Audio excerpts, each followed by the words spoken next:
take route. Approaches better move slow. Attack dog for this truth. Nigga, cool yo. Go to ground, go to ground, go to ground, go to ground, go to ground, go to ground, go to ground, go to ground, go to ground, go to ground. It's all about that warfare, boy. Give ground, give ground, give ground, back up, give ground, give ground, give ground, back up, give ground, give ground. It's all about that warfare, boy. Take ground, take ground, take ground, take ground, take ground, take ground, take ground, take ground. My soldiers take ground till them stand down. Take ground, take ground, take ground, take ground, take ground, take ground, take ground. My soldiers take ground till them stand down.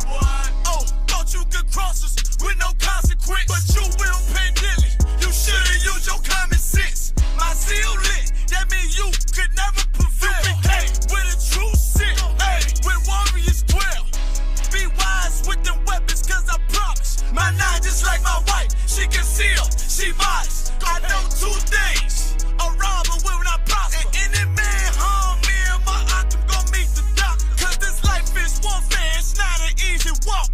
Been watching my people die so you can miss me with that love talk. My U.P.K soldiers, any man try to cross your path, make him regret it. What that mean? Fall on his ass. Comparing me to you really ain't no contest. Long live one West. Say what? Long live one West.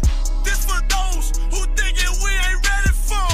Tell them back up. I'm about to drop something heavy for. Go to ground, go to ground, go to ground, go to ground, go to ground, go to ground, go to ground, go to ground, go to ground, go to ground. It's all about that warfare, boy. Give ground, give ground, give ground, back up, give ground, give ground, give ground, back up, give ground, give ground. It's all about that warfare, boy. Take ground, take ground, take ground, take ground, take ground, take ground, take ground, take ground. My soldiers take ground till them stand down. Take ground, take ground, take ground, take ground, take ground, take ground, take ground. My soldiers take ground till them stand down.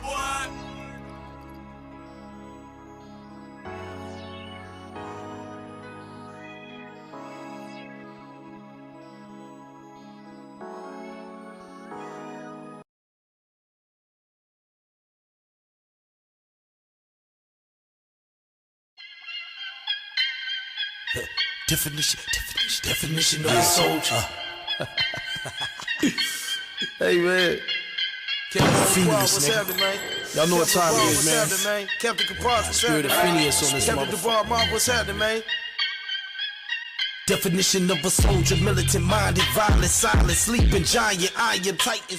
Israel, all blacks, Hispanics, Native American Indians, I.S.U.P.K, keeping the movement going.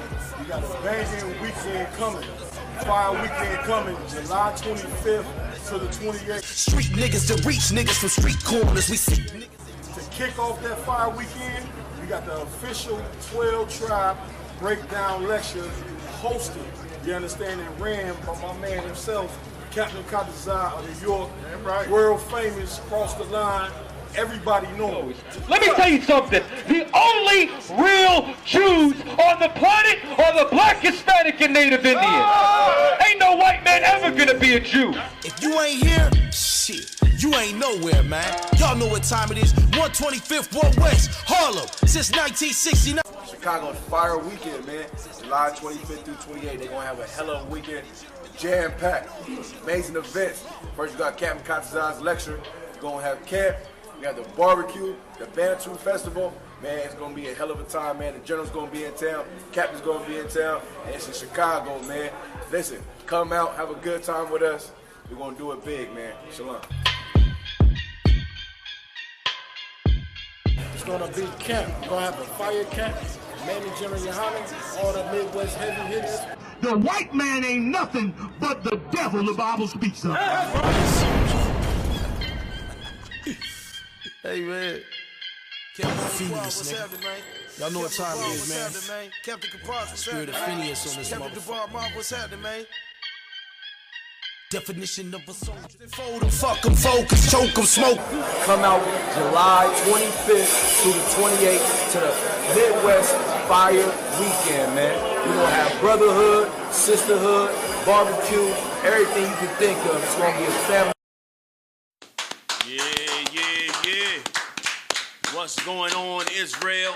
ISUPK.com. I'm Commander General Yohanna. I got the helm, and I got the heavy hitters in the building with me tonight.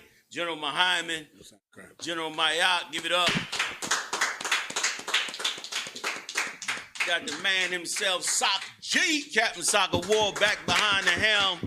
Back from where you was at? Where you was at, Soccer War? So Memphis, Tennessee, the other side of the planet, you know what I'm saying? Down there where the Hebrews dwell, trying to survive the madness, you know what I'm saying, going on. I got Officer Aria in the building with us today, you know what I'm saying? Got to get him a nickname, the Canada runner or something, you know what I'm saying? With his co-partner up in there as well. Officer Bond up in the building with us tonight, getting it in. Glad to see everybody up and rolling and rocking, you know what I'm saying? We getting into the good season of speaking and teaching. Barbecues coming up, they going regional. I heard the numbers is off the hook. They busting out the game. Heard they want to do movies and interviews, you know what I'm saying? I got a lot, you know I'm a bit of a ham. I like a little camera work. Come on through, see us, see what it is. But tonight, we're going to talk a little bit about the craziness that's been going on around the country and how we better get vigilant, man. We better get vigilant. You better get out of that Christian mentality. And something to look at tonight is this. Let me tell you something. Let me tell you something. The ancient world is a beautiful thing to study because it gives you a good idea of what life is really about, and it'll keep you out of the fantasy land that you learning on TV. Tonight, you're going to hear some stories about how sisters better get ready to get back up under their man. This idea that you a diva and showing them white bitches rock climbing and shit, Salakia, right. You know what I mean, and got you black women thinking, you know, you can walk through dark alleys and jog in 5 in the morning. You better snap out of it. You a woman in America and you black, Latino, Native Indian, you need a husband, man. You need a husband that's taught and trained in the UPK. These brothers is about, like the Lord said, they about to be made like fine gold, man. Because every woman is going to know that you need a brother in your stable, so to speak, to hold you down and to give you ideas on what you should and shouldn't be doing. It's becoming extremely dangerous for women and children in this kingdom, especially with the rise of white supremacy. The Democrats are scrambling, trying to save you from Donald Trump's second term. Because if Donald Trump get a second term, I'm telling you right now, you're going to be living underground in about a minute. You think white people was preppers. You Negroes about to build bomb shelters, okay? In a second, if this white man get into the second term. So sit back, relax, let's get it on. Check out what we're talking about, because definitely this is a time for family structure to return. You cannot get away from your humanity. You can't become something that you're not. You can't be a man trying to be a woman, and a woman trying to be a man, and a woman trying to be, you know, an athlete, and you don't need no man and all this, and a man not standing up to be who he's supposed to. All that does not work in the animal kingdom. And it don't work in human kingdoms. Even though you might be brainwashed to think it does not. Everybody gonna fall into their role like they supposed to. Let's rock it on. What you got for me, Ariel? A veteran died in police custody. His body was returned to his family with some organs missing. Now, just that on the face value. You telling me a man went and fought for the white man? Fought for the white man in his military and came back, and now he dies in police custody, and he got body parts missing. And let me tell you something, man. I was in an Uber the other day, and I'm talking to a sister in the Uber, and she talking about, yeah, my son is talking about going to the military. I started telling her, I said, you know, that's a real bad idea, sis. You know what I'm saying? You know, there's a lot going on right here with black people your son could help for and all. She said, yeah, but he need the military. And I couldn't believe she said that, because that's an old Christian line. Am I right? Don't forget about That's an old Christian line, thinking that a young black man got to be straightened out. And the way to get him straightened out is send him to the white man's military, let the white man beat the piss out of him, and somehow he going to come back and learn how to be a man. Let me tell you something. That is the worst thing you could ever do to a young black man. is to send him to the white man's military to get brainwashed. There's plenty going on these streets right here. And he don't have to give up his soul and his spirit, right or wrong, for him to turn around, you know what I'm saying, and be a man.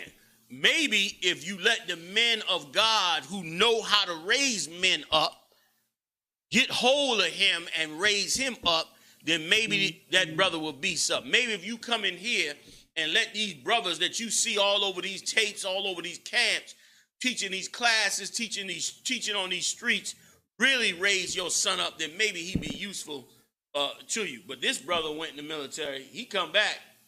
I mean, that's a horrible thing. You go fight for the white man, come back, get arrested, die in police custody because you black, of course, and then you turn around and missing body parts. And if I could, the level of white supremacy going on today is in every aspect of our lives, and we never even saw it coming. When Obama and them was in office, I keep bringing it up. We never saw it coming. Now it's coming out the woodwork how much white people hated us. But they were so subtle with it. Now that Trump is in office, they getting down. That's the brother there. Look at that. Shameful. Shameful right there. Like, listen, on the picture on the left, he looked like he ain't got no soul in him, don't he? He looked halfway frightened out of his mind.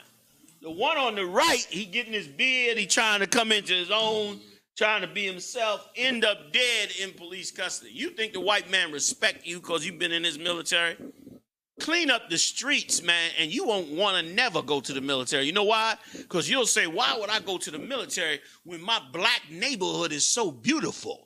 When I got all these black restaurants and businesses where I can get a job in any one of these little businesses, where I can eat authentic black food and meet beautiful black people.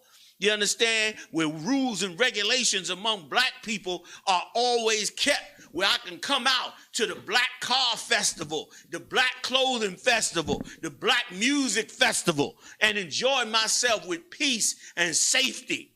Maybe if you clean up that community, then guess what?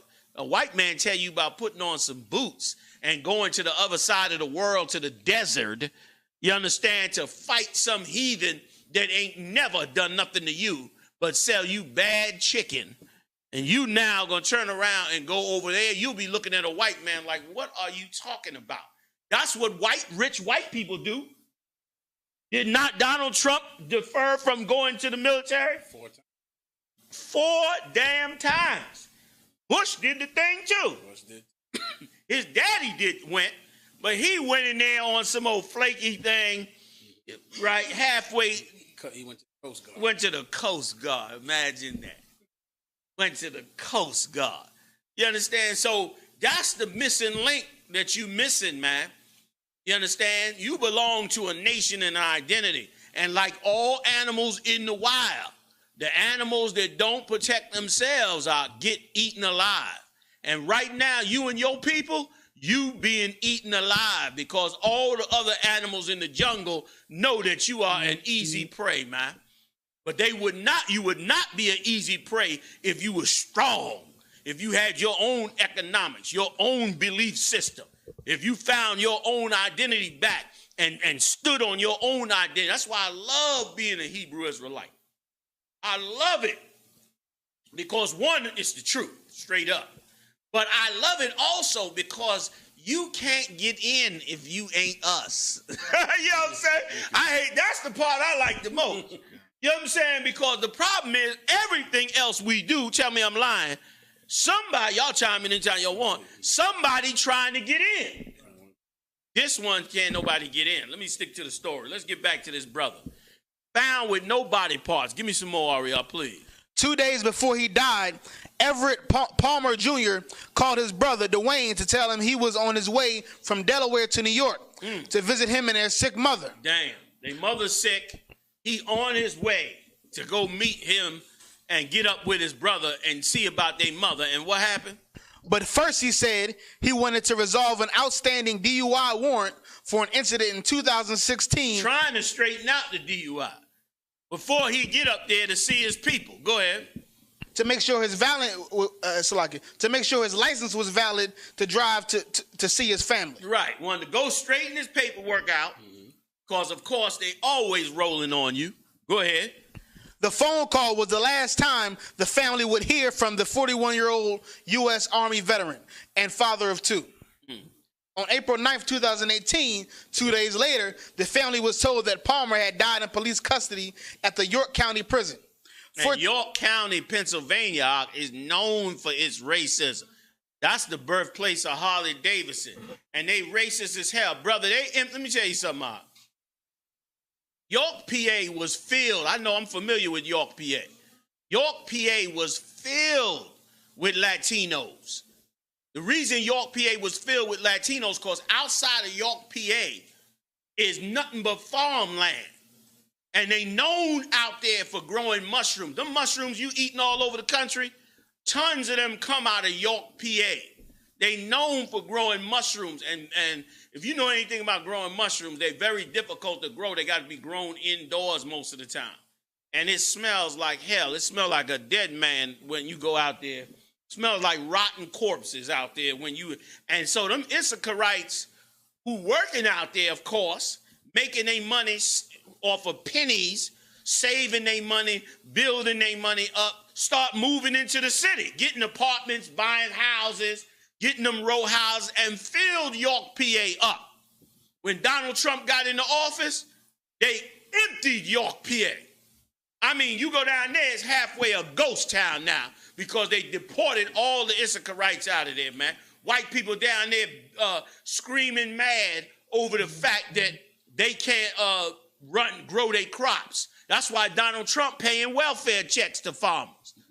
He paying big welfare checks to farmers because they ain't got nobody to work the land. And he don't want them bitching because if they start complaining about them not being able to farm their land, then the issue of how diabolical and how Nazism have taken hold in America and have become the mantra of white supremacy and have deported all the I.S.U.P.K. So to keep them quiet, he give them a goddamn welfare check.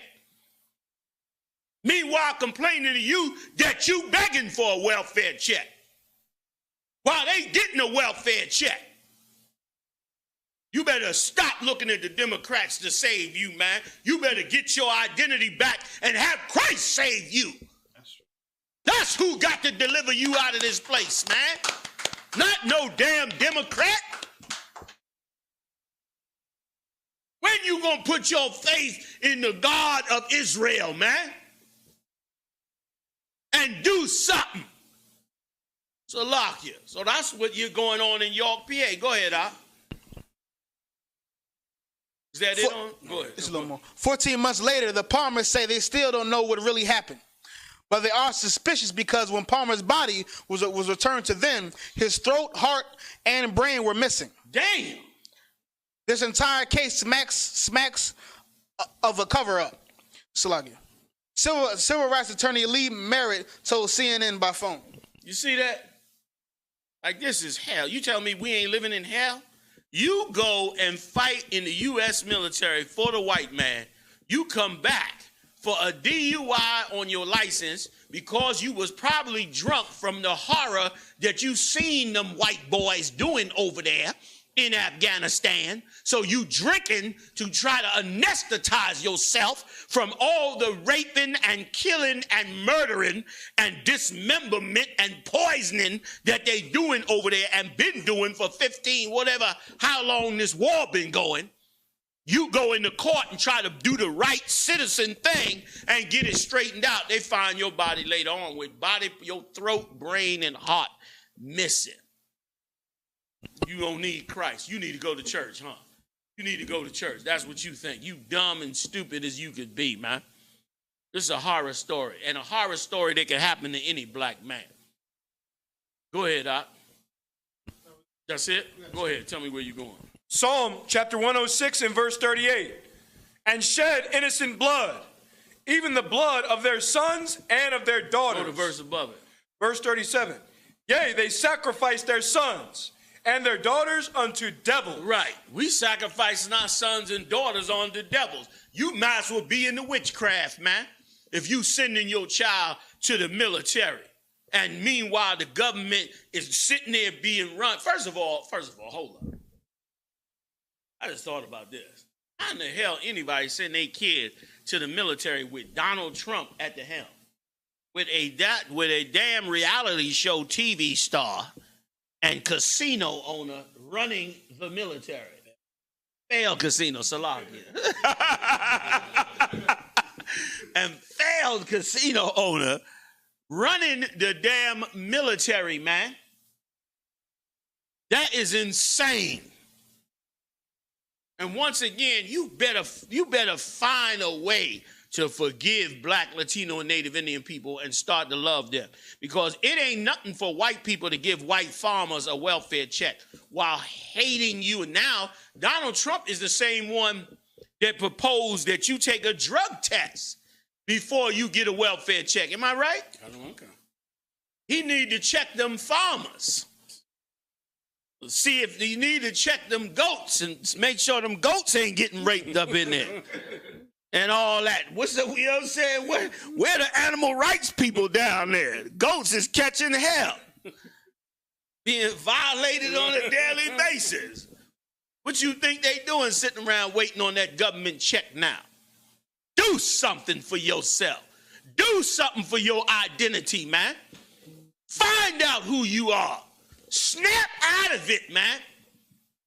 The melting pot done cracked. Soup is spilling on the floor, dumbass. Right. Go ahead, Doc. Psalm 106 and 38.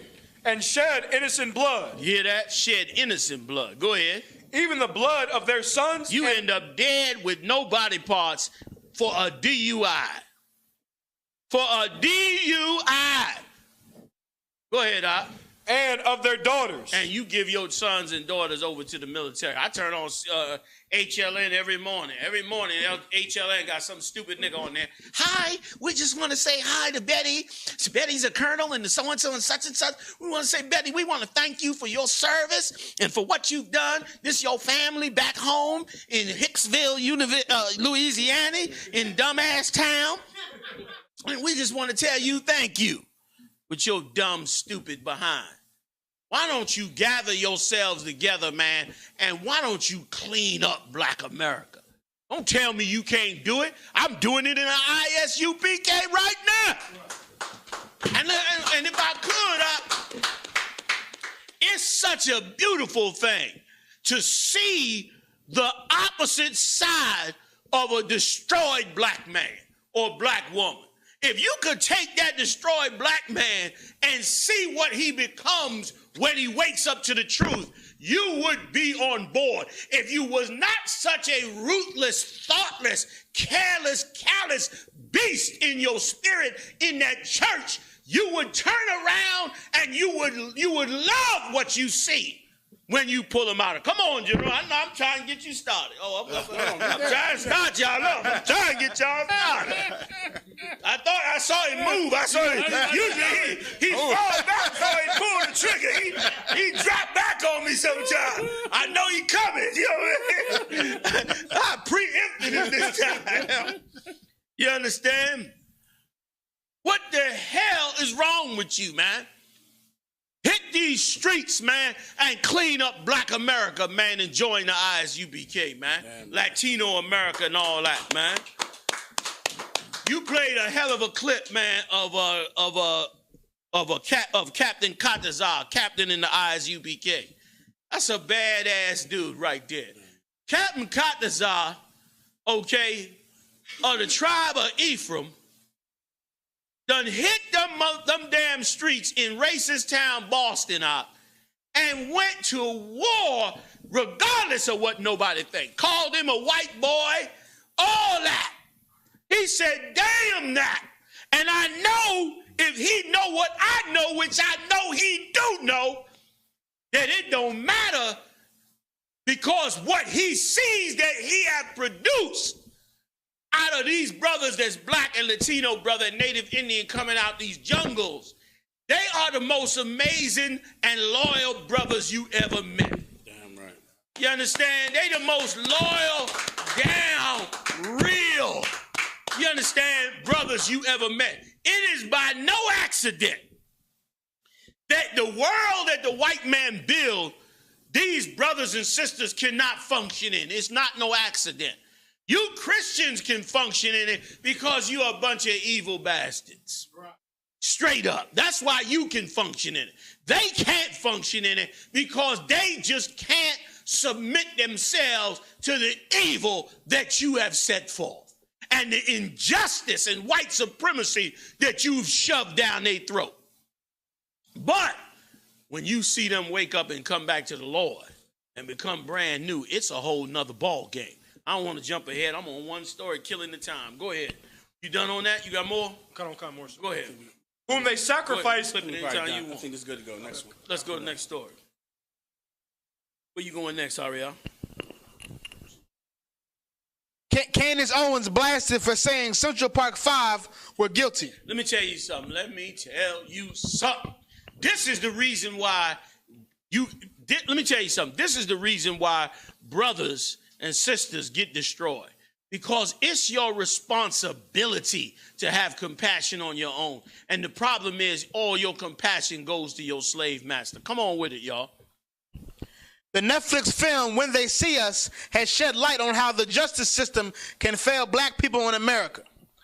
Although most viewers have been outraged by the injustice that the Central Park 5 endured, Candace Owens has used her platform to lash out at the men who were exonerated for a rape that occurred in 1989. Put her picture. Put this stinking black rat.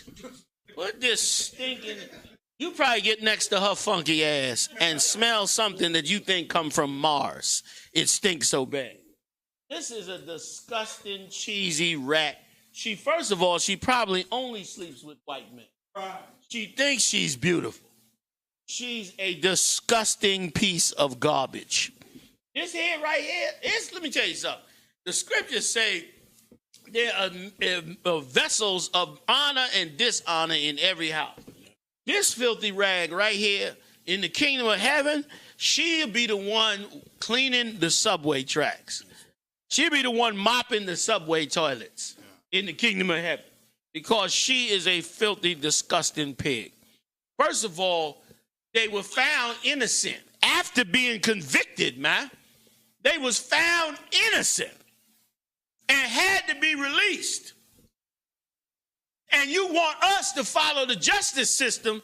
Meanwhile, you turn on your own justice system if you don't get your way when it comes to us. They did the same damn thing with OJ. OJ was found innocent, even though he might have chopped the old Nicole up. He might have shank-a-billied her, even though them bad knees, I don't think he did it. I think the son did it myself. But he shank-a-billied up, and he did 9 years behind it afterwards. But you found him not guilty. Johnny Cochran bust your ass. Mm-hmm. Just like prosecutors sending us to jail all the time for stuff we didn't do. Why you don't accept the verdict?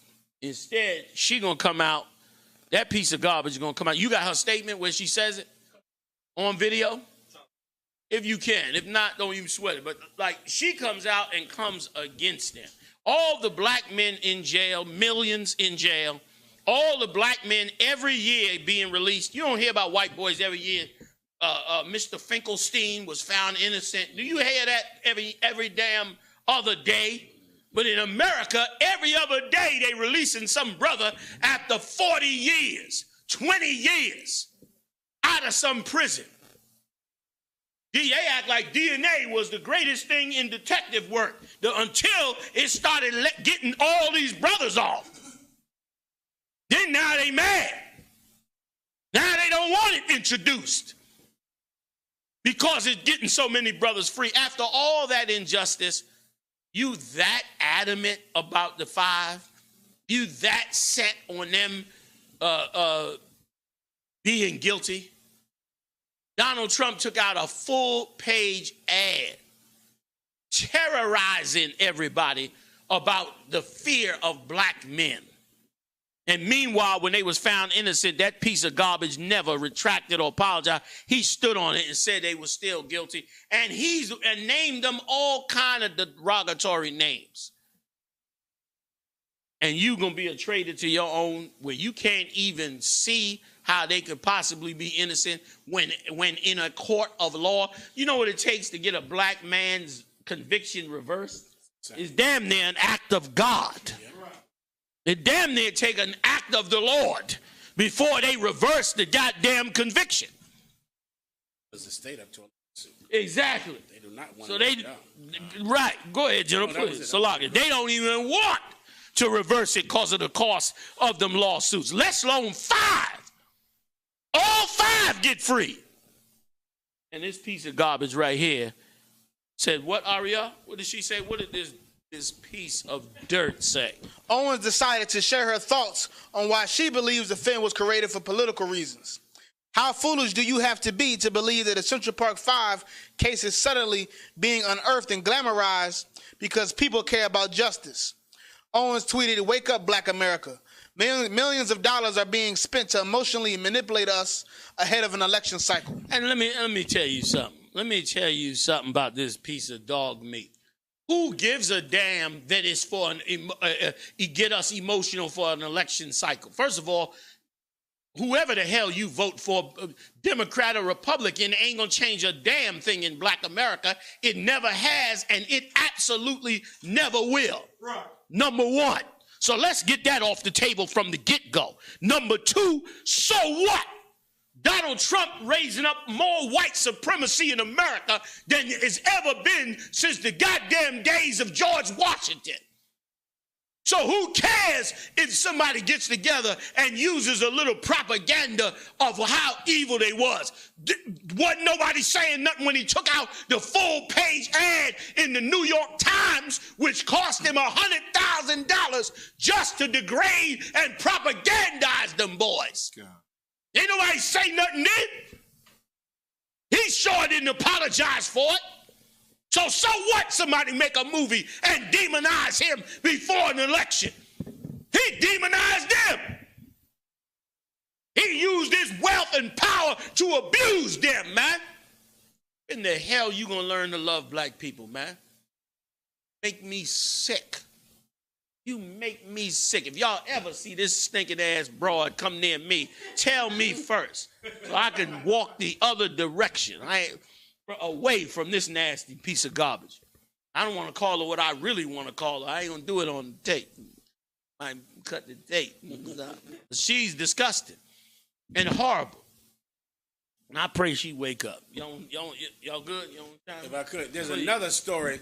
Once again, just so everyone knows, back in the day, the reason I even heard about this is from hearing about it from the brothers in New York, out of headquarters back in the day. The UPK always spoke about this Central Park 5 and how they were innocent and how they railroaded these brothers. Another one y'all would always tell us about is Bernard Goetz. That's right. Bernard Goetz back in the day when he pulled out a gun and just murdered these brothers on the train because he thought they were going to rob him. A real punk.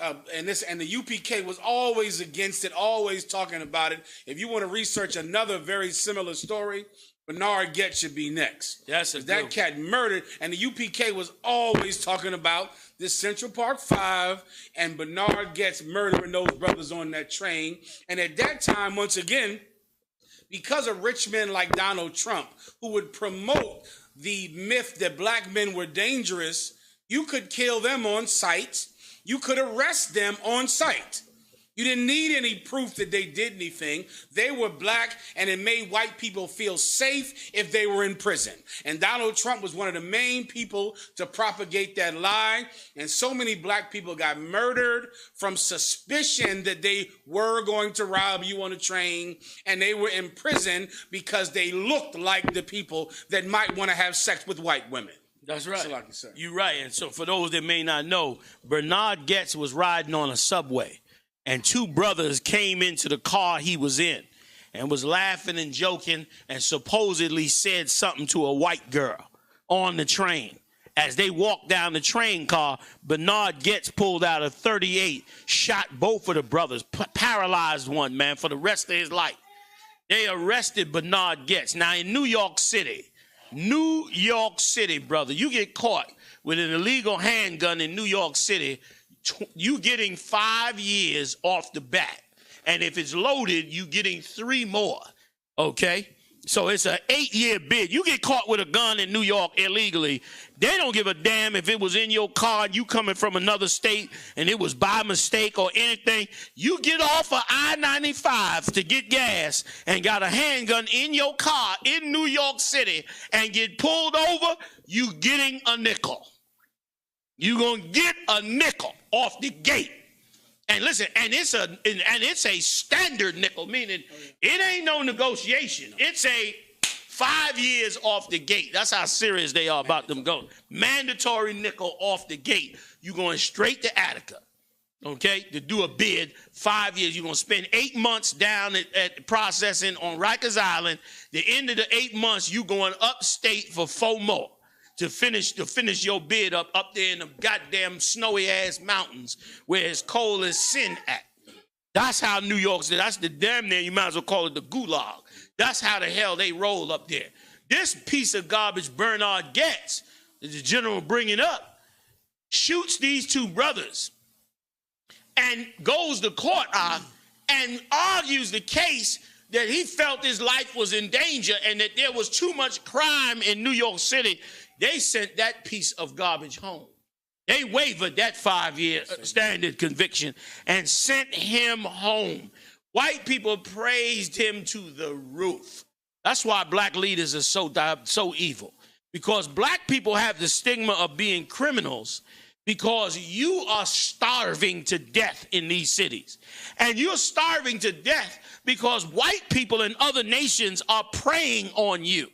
And instead of black leaders showing you how to get away from these heathens and empower yourself, they instead go to the heathens and beg the heathens for more. And what they get from the heathens, they use for themselves. And you perpetually, every year, go begging and starving and struggling until you turn around and go commit a crime or possibly commit a crime. Because most of the time you ain't even committed no crime, but you demonize in that fashion. And New York City particularly is probably as bad as LA or worse with the way cops pull over black men. I tell the story all the time, brother. During that Bernard Goetz, I was literally, no lie, the most I bear witness, I was literally being pulled over about twice a week.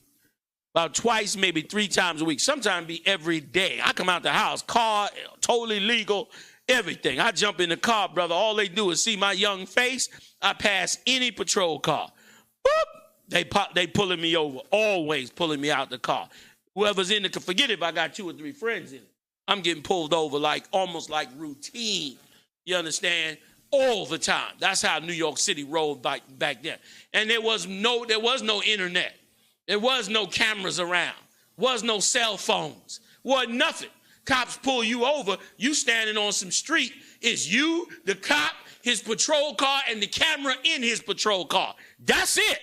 So whatever the hell he do to you out there, it's your word against his. They was killing brothers, beating. I watched them with my own eyes.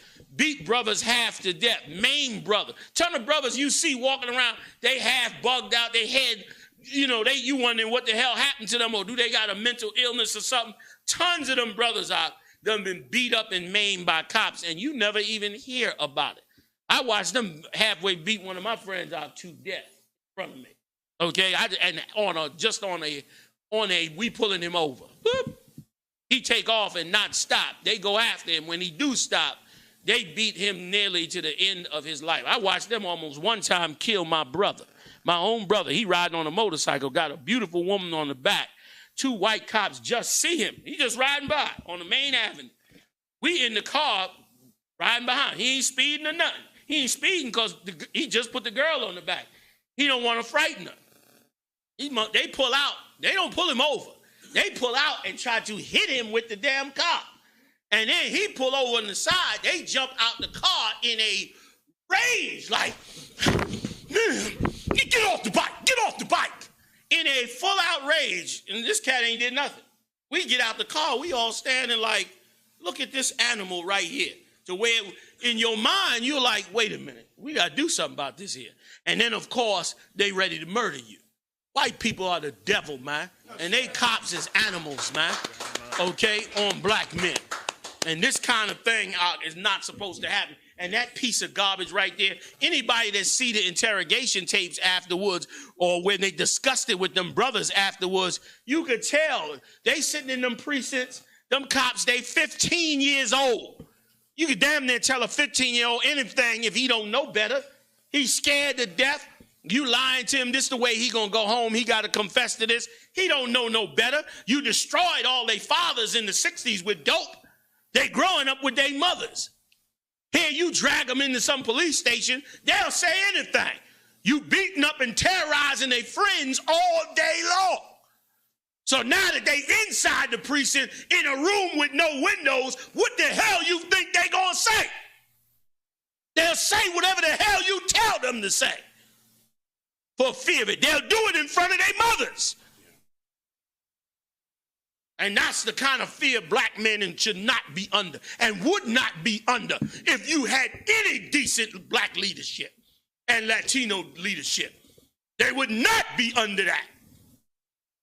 Salakia, give me some more. Can I say one thing, Please.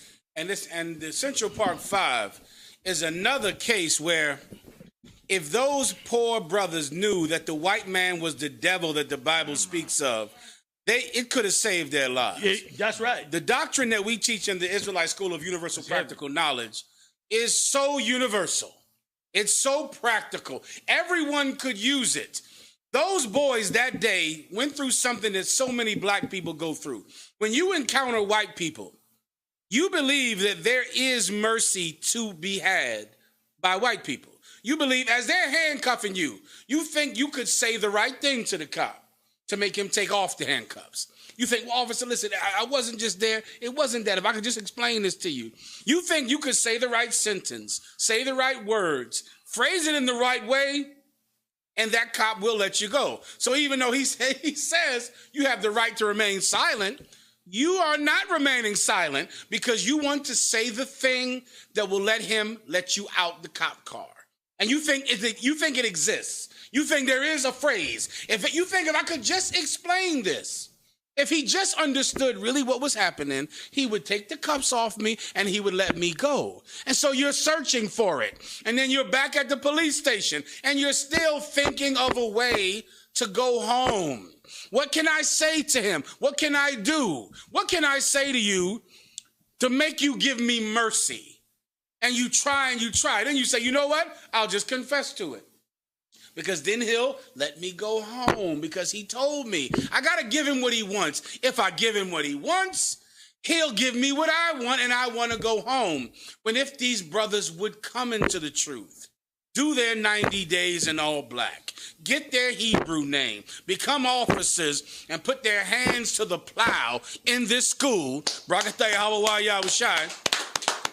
then they would know there is no mercy available to you from the white man. And if you are in trouble, if your back is against the wall, if your life is in danger, the only mercy available is from the Most High God.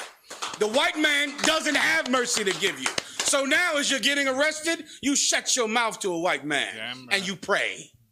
And you pray. Because the white man cannot give you mercy. So now you're not talking to him, but you are getting on the phone to the men of God who you know are available to you 24 hours a day. And until they walk in the room, you turn to heaven for mercy. Salaki, sir. Get him right. Get him right. Hey. And if I could add, just that damn Christian church is the reason why we trust them so much. You know what I'm saying? They totally opposite from the UPK. Like in here, like the general brought out, they would learn that there's nothing this man going to do to help you or have mercy on you. That's not that's not in him. You understand? That's why he's the devil. Devil means deceiver. Listen, they know them young boys is looking for what to say to make this right, to make them have mercy on me, to let me go home. And these devils tell him, if you say this, we'll let you go home. If you do this, everything will be good. You hungry? You want a burger?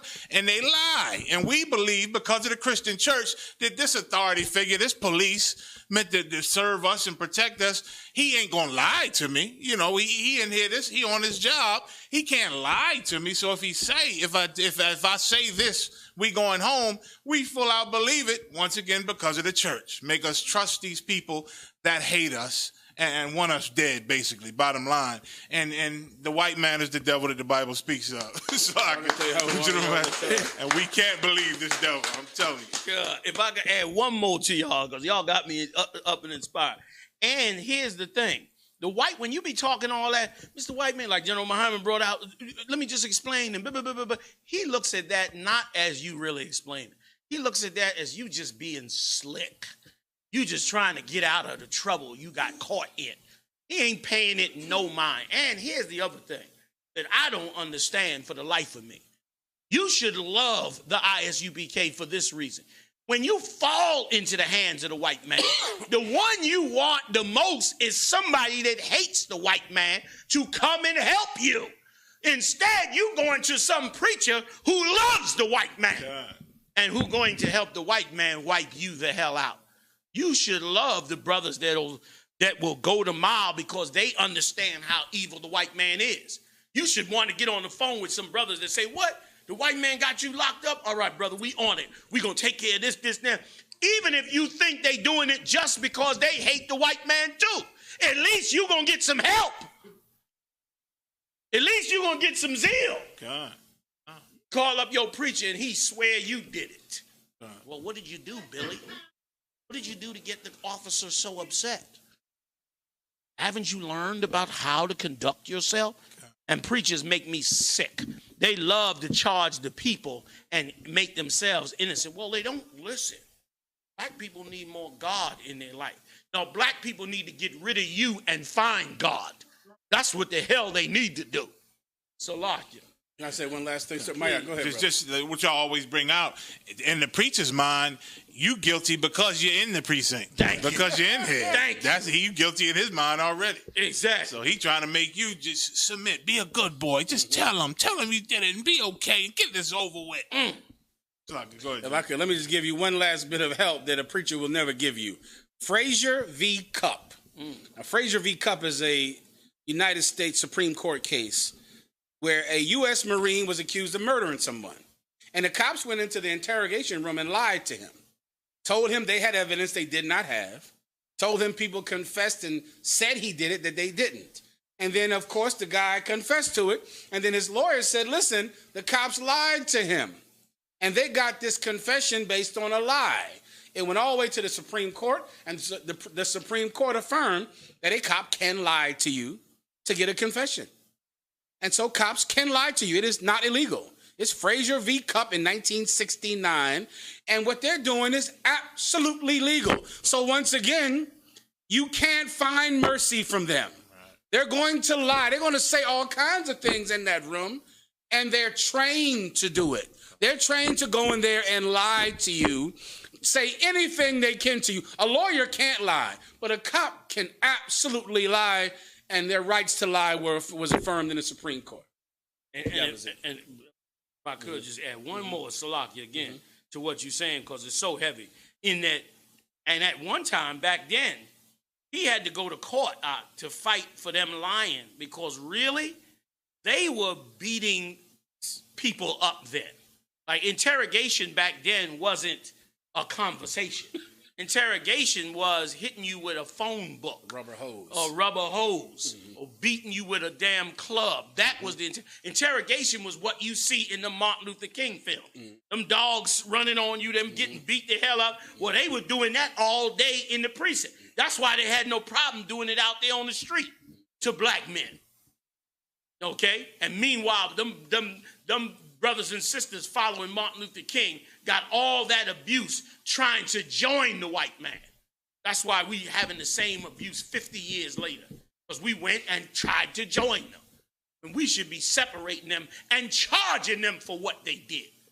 Separating for them and saying, because you've done this and you continue to do this, and helping ourselves and our own, man.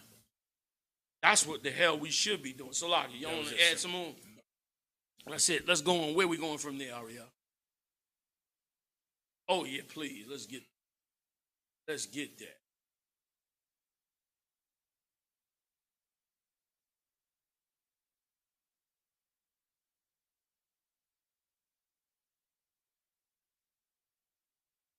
That story with Donald Trump, man, that story with the Central Park Five, that's a big story.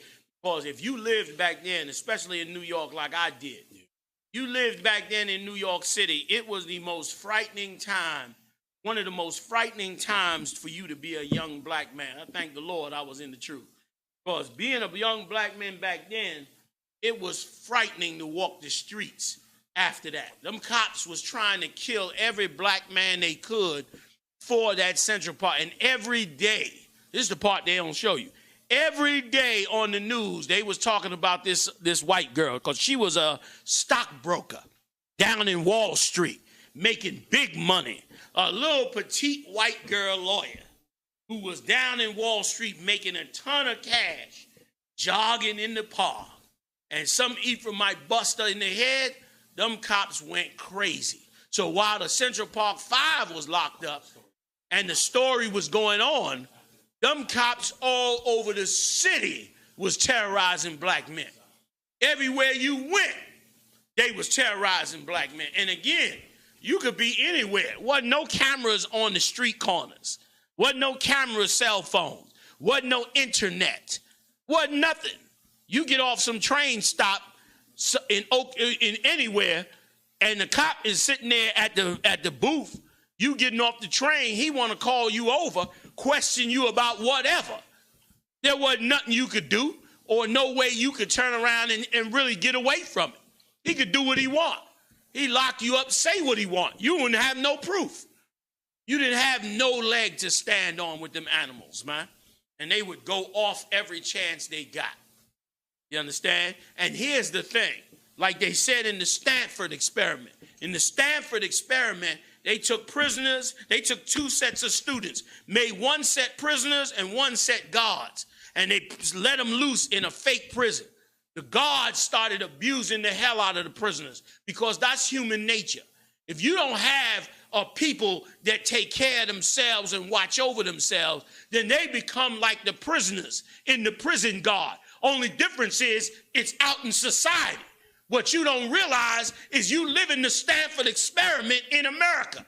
America, white America, and its white supremacy is sitting in power over the top of you.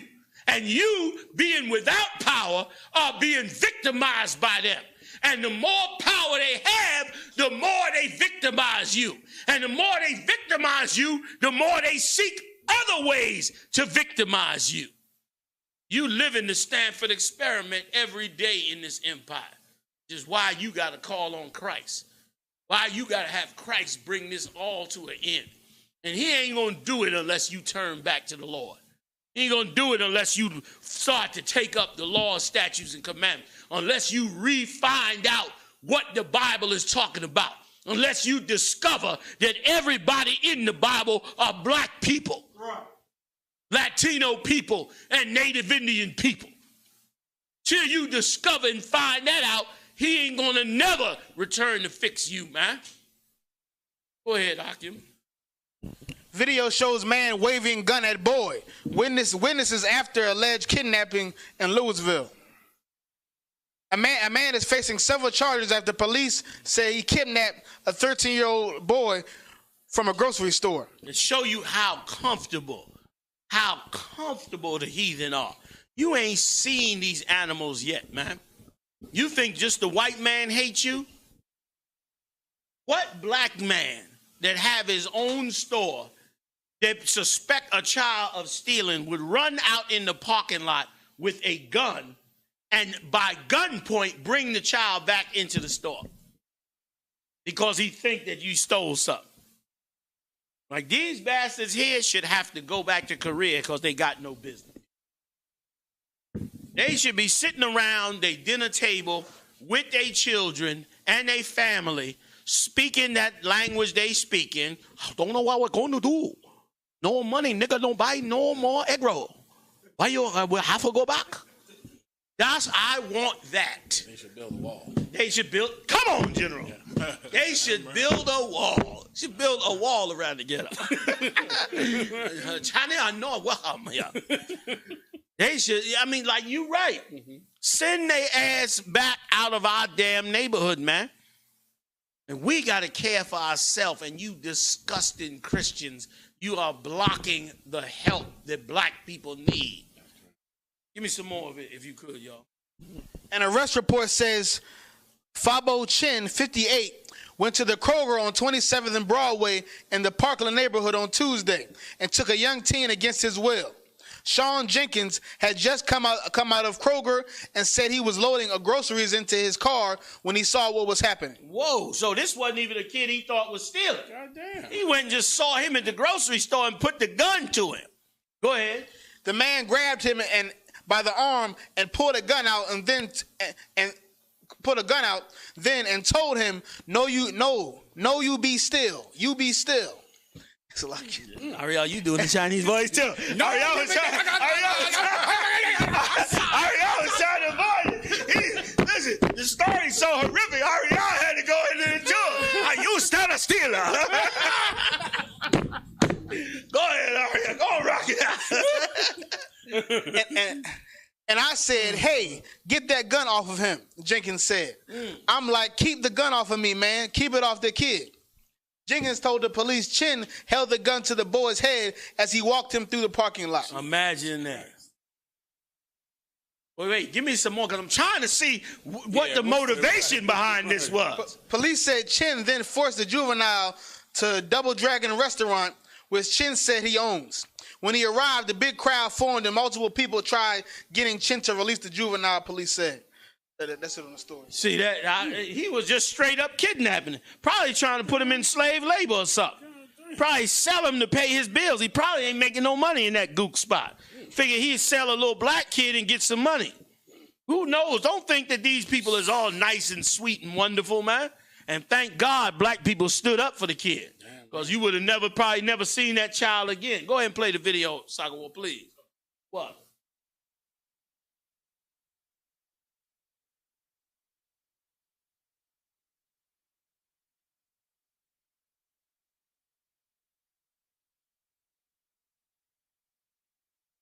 No sweat. Look at this kid. Look at this.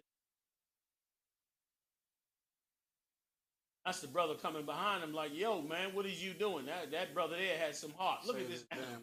Look at this animal. Look at him pointing a gun at the, now you're going to hide the gun. Look at the kid look in such distress. Look at this here. Kid look in such distress. This here. Look at this kid trying to get away from this animal. Look at this. These heathens are, come on, man. That could be any, and here's the thing, it could be any one of our children. Any one of our children, man, and why we should be watching over us. Get your stink ass out them damn churches, man. Get out them damn whorehouses, man, singing and dancing and promoting homosexuality and every wicked and lewd act in America, man. Get the hell out of there and get down to the real business, man, of fixing black and Latino and Native Indian people, man. Look at this here. Look at this here. That kid will never be the same after this. Look at him. He want to go so bad. Look at this here. And look at this here. White Christian America. Right. Then taught the world that they could do this. That they could do this to us. Even Africans, even Ham. Ham do the same thing to us now. Yup. And if them black people didn't stand up and say something, you probably never see that child again. You probably be wondering how this kid go missing. Everybody in the world thinks of us as how we can make some money. How can I get some money? As money get tight, as the white man suck up the wealth of the earth, the heathens turn around and think, how can I make some damn money, man? That's it on it? That's it on that. We can let that go. Okay. A white man would have shot him. If it was a white kid, that's right. A white man would have shot that group. A white man would have planked him. You're right. Like they know how to get answers. Not that we condone that. We don't condone it. But when things stand your ground laws. Go ahead, General. When things happen to them, they know how to burn a store out of their neighborhood. That's right. Not that we condone it, but they know how to do it. Don't nobody burn down the Chinese store. Absolutely not. No, don't do it, y'all. That's it. Where we going, y'all? Please. Jeremiah chapter 48 and verse 42. And Moab shall be destroyed from being a people, because he hath magnified himself against the Lord. He's going to be destroyed over that now. And if I could say one thing, sir, and this story is just like the Central Park 5 story, in that Chinese man, and Moab are the Moabites are the Chinese. Chinese are the Moabites of the Bible. This Chinese man believes that he can kidnap that child because in his mind, we are the bad reputation that white people spread about us. And it's just like the Central Park 5. Everyone believes they can harm us because of the lies that white society spread about blacks and Hispanics. So when he encounters us, he can kidnap us. They can throw us in jail. The cops can shoot us, although we don't have a gun, because our reputation says that we're dangerous. And here's what's so evil about it. In reality, they're the ones who are dangerous. In reality, any white woman that claims to be raped, her story should be scrutinized. That's right. Because historically, white women lie and say that black men raped them when they have not. Now, if you really wanted to look at the actual facts of what's happening, no white woman would ever be believed when she says she was raped. That's right. If she was white, and if the person who allegedly raped her was black, every police officer, because of the reputation of white women of lying when they say they've been raped by black men, every cop would have pause. If black women ran around saying a white man raped them all the time, and they found out that they did not rape them, after a while, every time a black woman said a white man raped them, the cops would be like, really? They wouldn't believe a damn thing out of her mouth because they'll know she got a reputation for constantly saying that white men rape her. But because it's reversed and they don't give a damn about our lives, like you saying, General, so it never gets scrutinized or challenged. But like you saying, it should be the first challenge the minute it come out of her mouth. Just like you know what else should be challenged the same way? Anytime some white man who done killed his wife dead, he alive, and say that some black guys attacked him, it's supposed to be scrutinized all day long. Because they lying about it all the time. You right. This is crazy, man. This is a crazy, crazy place we living in, man. It's time to wake up out this mess and start to serve the Lord and do what he was going to say. Salaki, you want to chime in on? No, it's the same thing with these Chinese. That's all, sir. Yeah. These Chinese people, there's the myth that we are so cruel to them in our neighborhoods, when in actuality, the Chinese and the Koreans who run stores in our neighborhood are the most cruel and rude shop owners in the world. And they've been constantly hurting us, constantly assaulting us, constantly abusing us since the 50s. But of course, we're the ones with the reputation for making their lives difficult. Right. When in actuality, the Chinese and the Koreans are the ones who make our lives difficult in the black and Hispanic community. Salaki, sir. Damn right. Damn right. That's it on that. You know what, Ariel? Give me this story. The mother that walked in on the rape of her daughter. Give me that, and then give me the drag performance after that. I mean, no. After the mother's rape, give me... I'll come back to you on it. Matter of fact, yeah, no. Give me that one now, and then I'll come back to you on the other two. All right with y'all. That's insane, man. While we in the middle of this break, or so to speak, while Ariel pulls that story up, I want to tell everybody, I want to encourage you to pay your tithes, 10% of your increase. Every time you increase, send that 10% to the Israelite School of UPK. Go on our website, www.ISUPK.com, and pay your tithes. Support this truth. Keep those funds coming in. Schools popping up all over the country. Big shout out to San Bernardino. Big shout out to Durham, North Carolina. Big shout out to Winston-Salem, just bust out on the scene with their new school. Big shout out to them. Some other Midwest city, I think, just bust out as well. Indianapolis just got their new school. Their school is looking good, too. I can't wait to get out there and see that one as well. They got a new spot as well. That Durham school, brother, they working like they building Egypt in that Durham school. Time I come back in there, they got a table in there, brother, that is like you know what I'm saying, like Christ gonna be at that table. That table bad as hell. So big shout out to all those new schools trying to work the finance around to help support them schools and help support them brothers. We got a lot of travel coming up this summer. Okay, we need the funds. Everybody send in your tithes, support this truth. A lot that we need to get into and get going on. All right, with that, Ariel, hit me. Mother walks in on her daughter being raped by a man. See, this got to stop. Men have to be back in charge, running things from the top down. Go ahead, Op. A young girl was watching television cartoons when a man raped her. The girl's mother walked in on the rape. It is a parent's worst fear for their child to be hurt. It is even worse to actually see it happen. This story shows the gruesome nature of some human beings. Marcos Blanco, 41, was arrested for raping a 10-year-old girl that he lived with. Marcos rented out a room in his apartment on Lake House Lane, Charlotte, North Carolina, to a Latino woman with a 10-year-old girl. You see the problem? That's the problem right there. Like if she without her husband, how in the hell is she gonna be safe in some house with some strange dude that she's renting the room from and got her daughter with her? And of course, because of how cruel America has been to our Latino brothers and sisters, especially the ones that helped build this empire, of course, she can't afford to stay in her own place. This is the evil that's going on. Where's the wealthy black people and Latino people that's building low-income housing for these brothers and sisters? Where you at? Where are your investments at, man? You flaunting it all over the TV set. That's why a lot of people mad with you. I'm not saying this is the reason, but they just shot that brother that played for the Red Sox. Go ahead, Abon. David Ortiz. That's a Simeonite, okay? A superstar in the Boston Red Sox.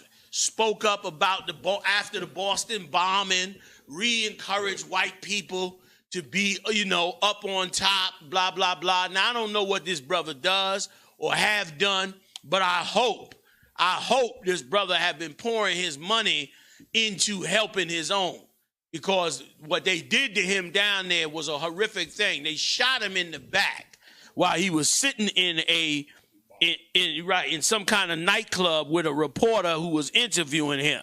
They had to take out his gallbladder. They had to take out part of his intestines. They had to take parts of him out of him.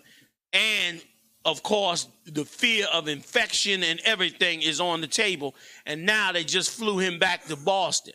Now, I ain't saying there's no justification for it. The brother who did it should have never did it at all. But what should be on the minds of all wealthy black people. Give me that scripture if y'all know where it say the wealthy are supposed to take care of the poor. Y'all know that scripture I'm talking about? There's a scripture in the New Testament, not the one in James, but it might be in James, I'm not sure. But it's New Testament where it tells you that if the Lord bless you to be wealthy among our people, it's your job to help the poor. Okay, don't say it as blatant as that, but it says it in there. It's been a while since I pulled that scripture up. But my point being this, that's your job.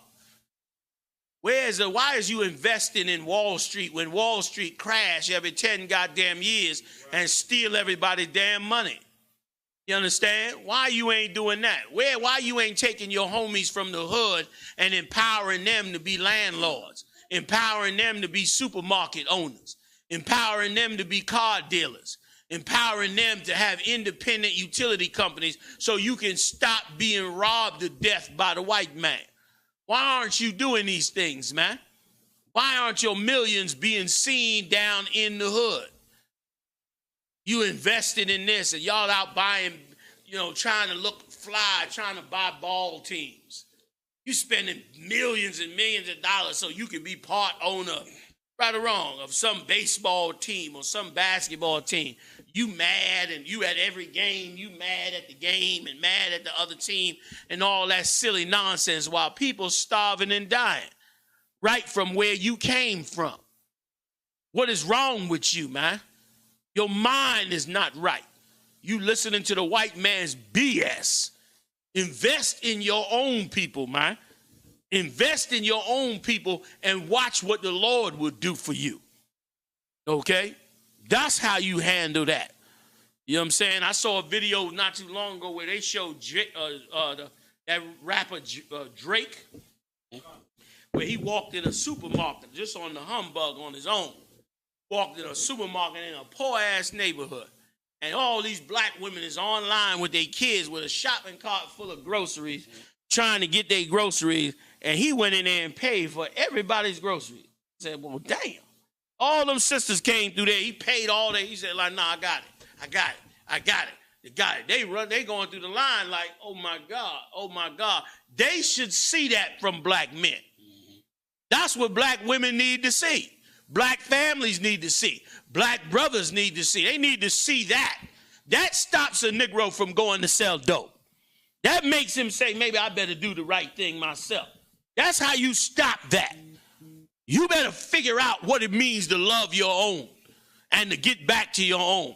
Again, I pray this brother did do that. But there's a lot of people out there who ain't got the mental capacity to handle this poverty and this hell, who ain't got the mindset to do it. And because of it, they do a bunch of crazy things to try to survive. Put your spirit into this nation and into your people, man. Go ahead, General. Can I back you up on one thing if I could, sir? Most of us know by now that because of terrible acts of trauma that have happened to us or our community, it leaves scars on our brains, scars on our people. And because of this pain, these scars, we treat each other cruel. We're cruel because we've been treated cruel in our path. You molest children because you were molested. You were abused in the past, so now you abuse everyone else. What General YAHANNA is talking about is the cure to solving those scars. If trauma can make you hurt other people, and what about a tremendous act of kindness given out in your community? Couldn't that heal your people? With the same way that blacks and Hispanics, we don't get along. What if the tribe of Judah went and did something amazing for the Hispanics?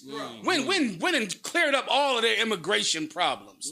What if the tribe of Levi and the tribe of Simeon did something amazing for each other? If trauma can make us hate each other and make us cruel, what about an amazing act of kindness? That's right. Like, how much good could that do to bring the 12 tribes together, to heal the problems in the black community, where someone just goes in the supermarket and buys everybody food? How do I know it's true? Because General YAHANNA pays for groceries all the time, everywhere, all over the globe. Stop telling my secrets. People sluggish. Stop telling my secrets. You don't like this. Paying there for everybody's rents, paying everybody's groceries, and I know what it does, meaning if this harm somebody did to me, change me, well, can't this kindness change me? Damn right. Can't I look at my groceries and go, this man just paid for my groceries. He doesn't know me. He paid my rent. He doesn't know me. Maybe I can make a better world. Right. Maybe I can make a better ghetto, a better barrio, a better reservation. Maybe I can change things because if he was kind to me, maybe I can be kind to someone else. That's right. So and can I add one other thing Please. to it too, General? Because it runs, what you're saying is so heavy and it runs so deep. Because a lot of you wealthy out there, you think you doing the right thing. Like Oprah Winfrey buying all them white people them cars. Or like that brother who recently, remember that brother recently, some billionaire Jake paid all these Morehouse college student loans. Now that was nice, right? But them Morehouse students would be able to eventually pay their own college loans. And more importantly, the white man should be giving them a pass on them loans. What if instead of that, what if he took that money, brother, and paid the rents and the grocery bills of poor people who could never pay him back, who could never see a lighter day in it? What if he did that? That would be a real act. Like, once again, we don't mind spending the money on helping somebody who we think has the chance of being successful in America.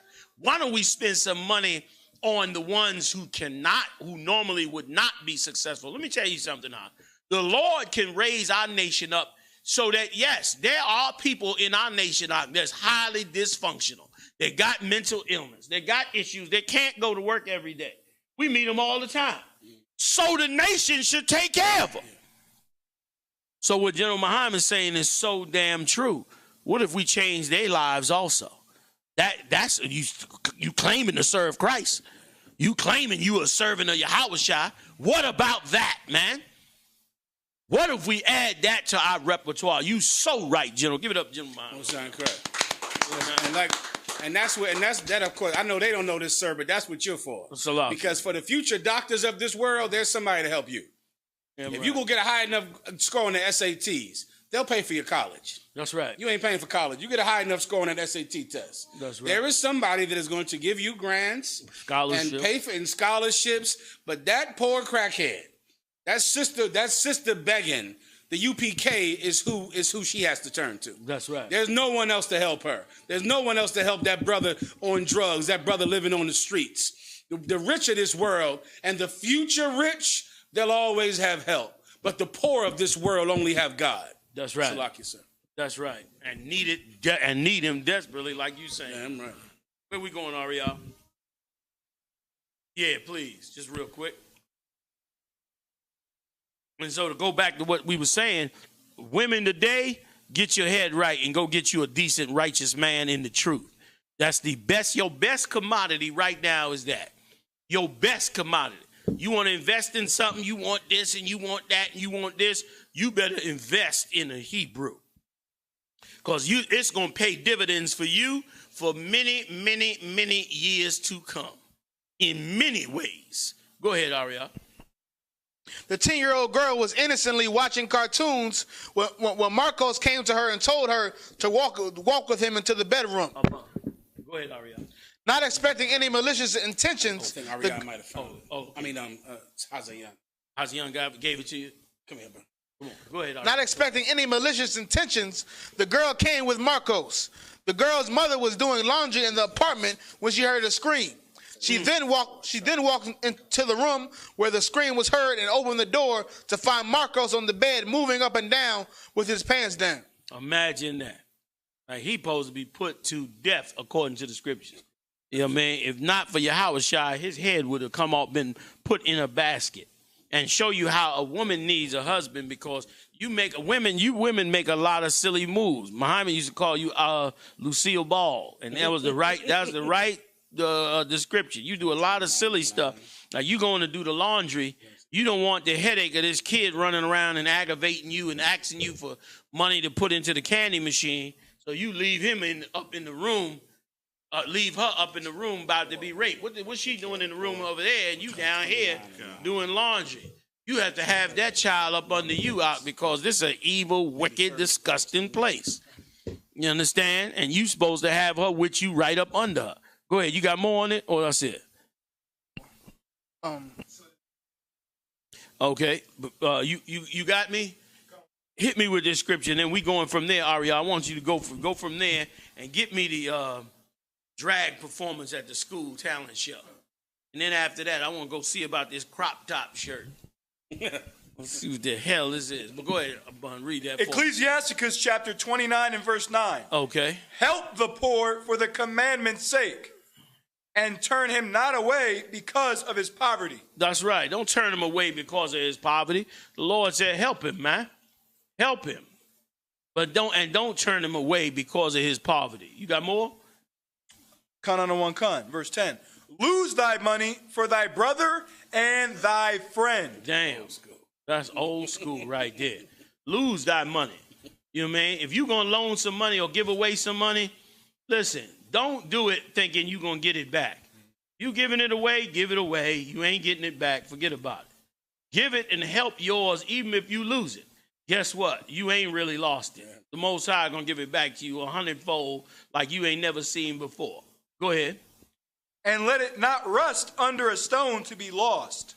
Say again. And let it not rust under a stone to be lost. Right. Don't pile up the money and don't help your friend when you'll lose it. You'll be sitting up rusting away some damn where, you know what I'm saying, and you lose it.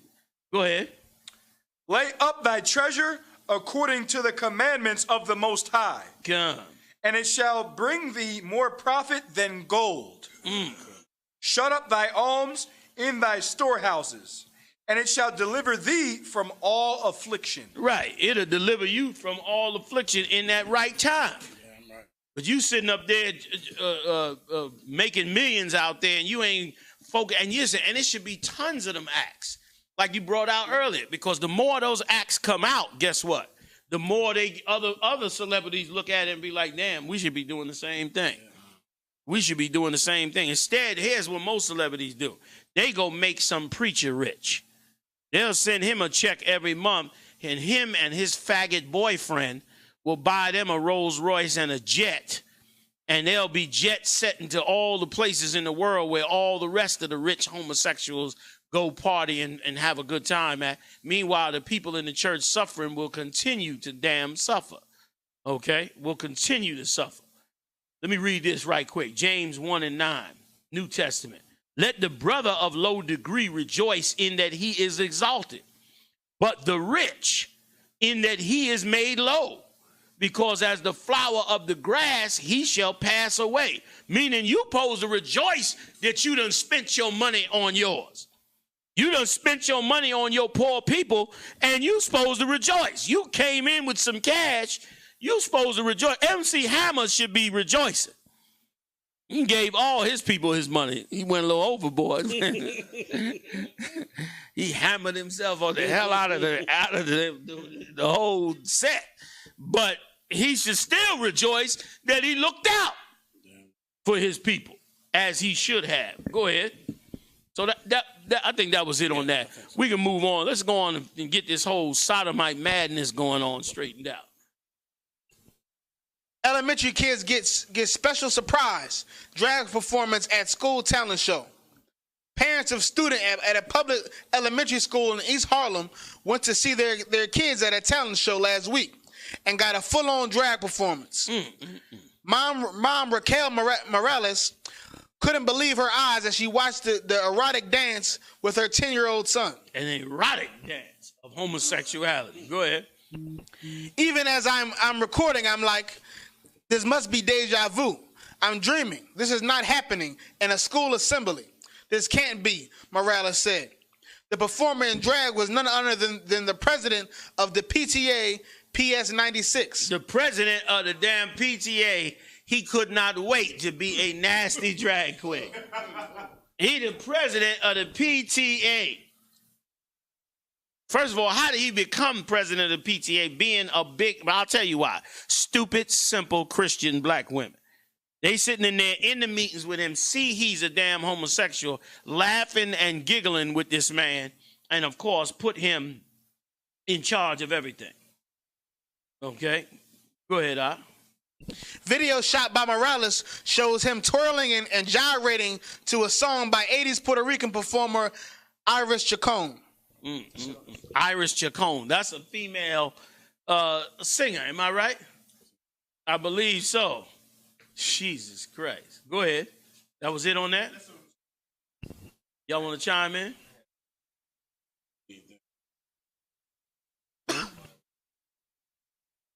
Well, this is a kid. And what state or city is this in? Kids performing, and he backstage on fire. Can't wait to go out there. You got video? Look, this is, wait a minute. This is the PTA chairman. Children is in. That's the PTA chairman right there? That's the man. PTA chairman. Look at this head. Look at this. Look at this nasty faggot here. Brother, like, this is why we destroy. If I could, sir, did he get fired or was it? Look at this nasty faggot. In an elementary school. In an elementary school, he could not wait. That got to be some type of child molestation. That's a crime. It got to be illegal, even in America. Look. Indecency, something. This has got to be a criminal act of some sort. Elementary children. This is who's head of the PTA. Once again, the fathers need to walk up on that stage. Like, that's, you know what I'm saying? This is the problem right here. And the white man loves it. He loves this kind of thing. Okay? Now, give me the shirts. Give me them old shirts. Because I don't understand what these shirts is about.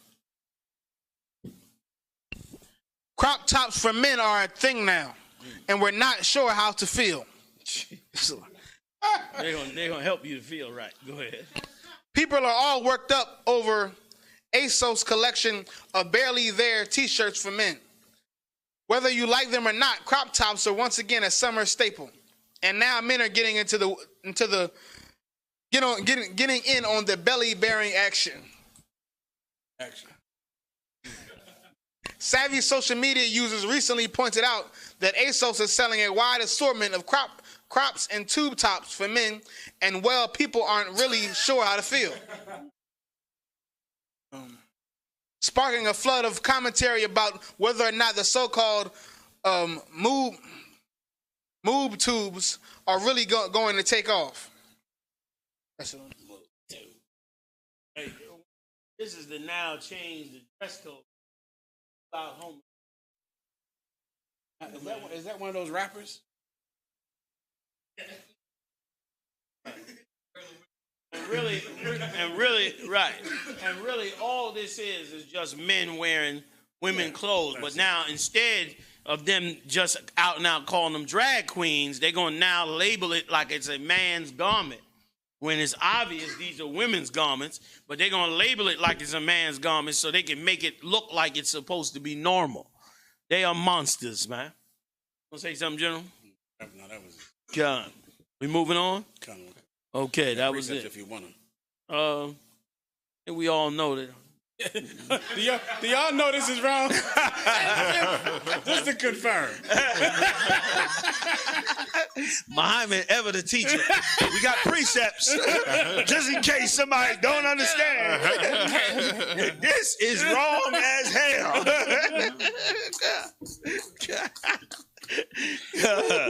Come on.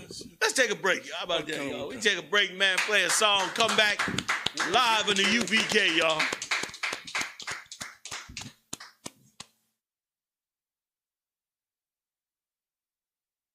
Yeah, you got the right one. I missed it when you read 1 Timothy. Shalom, Israel. It's going down in Chuck time. Among you.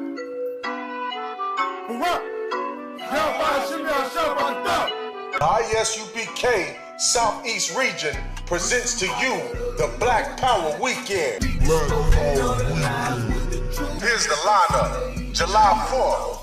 The one and only General Muhammad is going to be teaching scripture breakdown classes at Hannibal's Kitchen in downtown Charleston, South Carolina.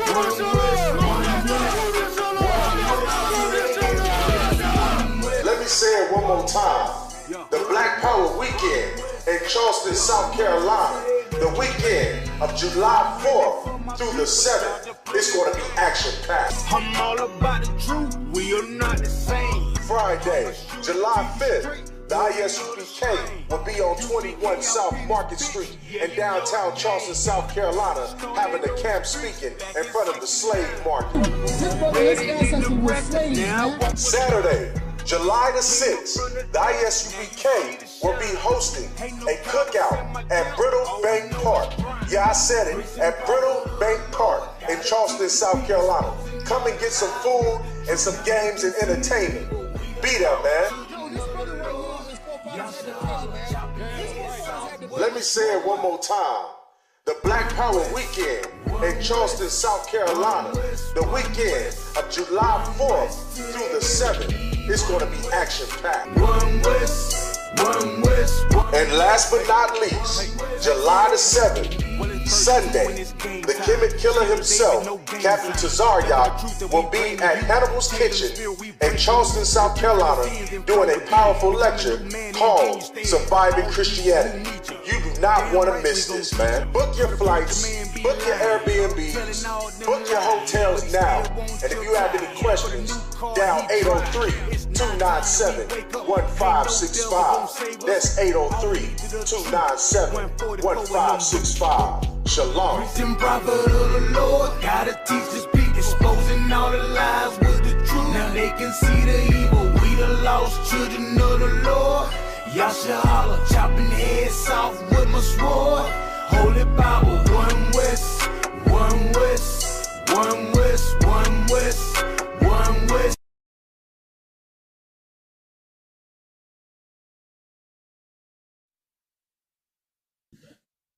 All right, yeah. ISUPK.com is the website. Check us out, man. We got regional barbecues coming up all summer, starting with the so-called 4th of July weekend. Everybody gonna be in the building. The generals are all coming down from all their zones. Captains, officers, everybody trying to roll in and do the thing. See you on the set then. We'll be broadcasting live, Lord allow, straight out the barbecue, bringing up all the latest issues, special edition.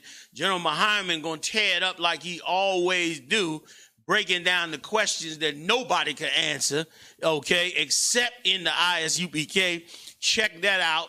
He's gonna put it down. We're gonna get full footage of that so we can make sure that all top questions are answered by the ISUPK. Other phonies out there try to act like they can answer questions, but they can't shine his shoes. He come in and answer all them questions. Him and the other general captains and officers, General Mayak as well, come in there and crush all the game on them. You know what I mean? Answer what can't be answered up in this truth. So with that, let's move on and get on up in it. Where we going, Out? Death of mentally ill black man being called West Coast Eric Garner. A current federal wrongful death lawsuit against the Hayward, California Police Department has brought to light the case that escaped national attention. Roy Lee Nelson Jr., a mentally ill black father, died during an arrest declaring, "I can't breathe," after family members called 911 for medical help. And let me tell you something more. You must keep in mind that this has been going on long before cell phone cameras, long before your cameras, surveillance cameras in your car, long before cameras out front your house. This has been going on against us. Go ahead, Op. Now, recent video introduced into evidence has called circumstances of Nelson's death the West Coast Eric Garner. Go ahead. According to KTVU, family members called 911 for medical assistance because Nelson was having a schizophrenic episode on December 19th, 2015. Right. Police responded to the scene and placed Nelson in a patrol car while awaiting an ambulance. At some point, Nelson became agitated and began kicking the windows of the car. This prompted the police to escalate the situation as they pulled him out the vehicle. Police then attempted to put restraints on Nelson, who was described with a height of 6 foot and weight of 350 pounds. Now, they brought that in to say this was all right. This is the reason we killed him. He was 6 feet tall, 300 pounds, so we had to beat him to death. The hell is your training at, man? Go ahead, Op. He was slammed to the ground as the responding officers engaged in a physical altercation. 4 video clips were introduced showing the encounter and Nelson's dying words of "I can't breathe," which drew similarities to the 2014 chokehold death of Eric Garner at the hands of the NYPD. And if I could, and once again, sir, so if you don't want to die, you better stay in good shape. So when them cops choke you, you are cardiovascularly able to take a choke. Like that, in the cop's mind, it's your fault because you aren't ready to be choked because you're not in choking shape. Right. You got to stay in good choking shape. Right. Because you could be choked. Right. So what's your problem? Right. You should be. Why wasn't your choke ability? Yeah. You can't hold your breath. You're in practice holding your breath every day. Right. And that's the mind of a cop. And they're going to blame that brother because he couldn't take being choked as well as he should have. Right. Imagine that. Imagine that. Go ahead. That goes. That Salaki. That go right with that scripture where it say they hold themselves not guilty. Go ahead. Go ahead, Sako. Go ahead. Yeah. And then you're going to need to be able to control them. Who's doing legs and who's doing all this stuff. Obviously, you're going to be part of the cuffing team. Probably you and Shannon will do the cuffing, and then we'll handle his legs. So Nate was dumb in the beginning anyway. He obviously, his family telling you he's schizophrenic and he having an episode, and you gonna put him in the back of a patrol car, a small little space with handcuffed in the back. He already schizophrenic. It's already the average person don't like being in the back of a no goddamn patrol car, handcuffed where you barely could damn breathe. He's 6 feet tall, 300 pounds. You got him squeezed up in the back of a patrol car while he having a schizophrenic fit. Show you that white people are just animals and stupid and dumb, and these cops don't know what the hell they doing because they don't care. Once again, that's why the UPK, the Lord gonna raise this nation up. And this is going to be something to see because when this nation raised up, the warriors going to come in and guess what? They'll be the cops. But they'll be the cops the same way they are about waking brothers up for the truth. They'll be the brother they'll see he got schizophrenia, watching for their own safety. But he'll be the most important thing to them. To get him to the hospital and get him on his medication and to help him. Not to kill him at the first chance they get. Can I bring up one more failure of the civil rights movement, sir? Please. Why? This is something I always wondered. Why are there so many white cops? Right. Like with all of the civil rights and all that damn marching, why are there? It's like how big he is. He's barely giving him a hard time. He's always out of breath already. Yeah, and he's scared. And scared. He don't know what he's doing. Look at that. I'll get on the ground. Okay. Then do it. Get down. On your knees. Go on. Get on the ground. Get on the ground. Get over here. Get over here. Step away from the car. Get on your knees. Get on your knees. Down on your knees. They told him he got schizophrenia. Now he on his way down. Okay. How did he end up dead from here? How he end up dead from here? He's already on the ground. Give me your arm. You gotta put the regular knee in the back. There's some stupid dumb bro. Let him cuff him really quick. I can breathe. Look how much. You'll look be how all right. his knees is all on his neck and his chest. 300 damn pounds. And he just said, I can't breathe. You done put 500 pounds of human beings on top of it. Look how much he's down on his damn neck with the hood halfway smothering him. Like, they don't care about us, man.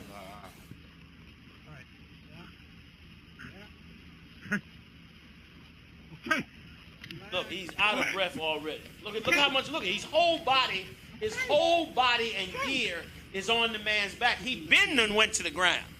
Went to the ground 10 minutes ago. He climbing, putting his whole body on the brother's back. You're still resisting. Okay. Relax. This dumb bitch telling him to relax. He can't breathe. And the hood is over his head. Relax. And they slick. She's talking about relax. And they sliding that knee to the back of his neck. Exactly.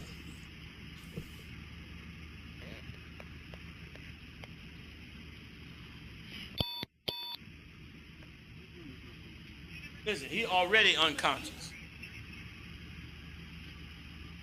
White people are the devil, the Bible speaks. Look at that. He's already halfway unconscious. He got the hood over his head. This dumb broad don't even take the hood off. See if he's all right. Look, she holding his head down with the hood on his head. Which is why we should have nothing to do with these people, man. Look at this.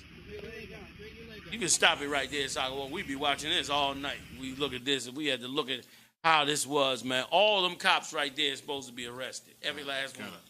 Especially the one that climbed completely on his back. You understand? To choke him to death. Okay? He definitely should. And the one that held the hood over his head where he could not get enough fresh air to damn breathe. These people are animals, man. They love, the bigger a black man is, the more danger he's in when getting arrested by these bastards, because that tell you what kind of thought pattern they have. They really want to hurt you, and the bigger and stronger you are, the more they want to hurt you. The more of a hunt it is for them. Which show you it ain't about policing. It's about abusing the strength out of black men. Which is why black men should come together and be a force to be reckoned with of righteousness before the Lord. Because then them bastards they'll fear you, because the Lord will put the fear on. Let me tell you something. When Moses stood up to Pharaoh, the Lord said to Moses, "See, I have made thee a god to Pharaoh." Meaning he made Pharaoh scared to death of Moses, scared to death at Moses' words, scared to death that whatever Moses said would come to pass.